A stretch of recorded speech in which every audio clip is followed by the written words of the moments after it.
and start. Sir, taking up the other matters on which the President's address is being criticized, one criticism has been on the point that the prices have not been contained, that even though we have stated that the inflationary tendencies have been arrested, yet there is no ostensible evidence of the prices coming down in the market. It is again an unfortunate state of affairs. We know that prices are controlled in two ways: one as by the general laws of economies of demand and supply, and the other is by legislation like we did through the Defense of India rules. Now, so far as the first aspect is concerned, the prices are controlled by seeing to it that supply is equal to demand, at least that they do not exceed the demand. They should at least be able to meet the demand, and that when that happens, prices themselves stabilize and adjust themselves. Therefore, it is absolutely necessary that there should be sufficient production in the country, both in the industrial as well as in the agricultural sector. But what has been the attitude of the opposition on this particular aspect? Whereas it is absolutely necessary that there should be 100% man days working in industry and agricultural right through the year, we have seen that the total strategy of the opposition has been to promote Bharat Bandh, to promote strikes, to raise all kinds of industrial disputes, to cause unrest among the agricultural labor, and thus by all means to ensure that the production is crippled. It requires an ostrich to ignore as contradiction of this type. When you are crippling production, then the prices cannot come down. The other method of controlling prices is by the various legislation. It is a method still open to the government, and may be, if otherwise the prices cannot be contained, the other method may be used on some unforeseeable occasion. But speaking for myself, I would still be advocating and contain the prices by the normal economic laws.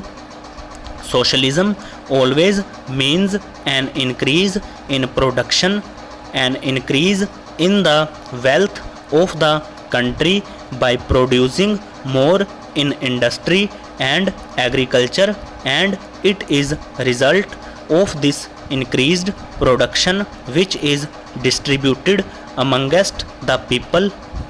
That is the concept of socialism. I would expect when we ask for cooperation from the opposition, we are asking for cooperation of this kind. The other point to which a reference has been made is about family planning. Family planning is another very vital aspect that has got to be considered by us. In the course of the last 50 years or so, our population has doubled. We very well know that we won more than 100 crore in number at the end of this century. unless we can control population, it is not possible to raise the living standards or the per capita income of the country. We have made phenomenal gains in the course of these years, but unfortunately all those gains have been eaten away by the growing population. Accent has to be given, emphasis has to be laid on all programs that deal with family planning. Unfortunately, family planning was made such a controversial subject. So much propaganda had been conducted, so much hatred had been created against it that it is very difficult now to deal with it in any manner except one of purely voluntary basis. We have got to educate the people. Now we are educating the people. It necessarily takes time, but sooner or later we shall have to deal with this problem on a war footing. Unless that is done, it is very difficult indeed to create an India of the dreams that we have been thinking of. Then, sir, I must answer a point that was raised by the honorable member who finished just now. He wanted us that we must not leave the fate of the entire nation in the hands of one person. Sir, ours is thoroughly a democratic party. Our party is replete with very high grade intellectuals.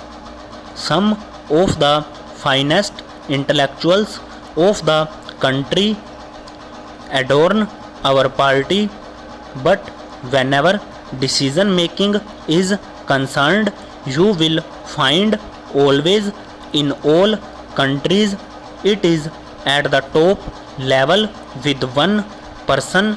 Please think of Britain. When Britain was in difficulties, the total decision making process had been left in the hands of Churchill. He has advised by his cabinet. He was advised by his advisors, but the decision making process was in the hands of one man only. Similarly, when France fell on evil days and it became necessary to revive the economy, it was de Gaulle who took on himself the task of revitalizing the entire economy of the country. In America too, you may remember that in the days of the darkest recession, it was Roosevelt on whom fell the task of revival. Therefore, it is nothing new, it is nothing extraordinary that at the apex in our country, the matter is being dealt with by an individual only. Stop over.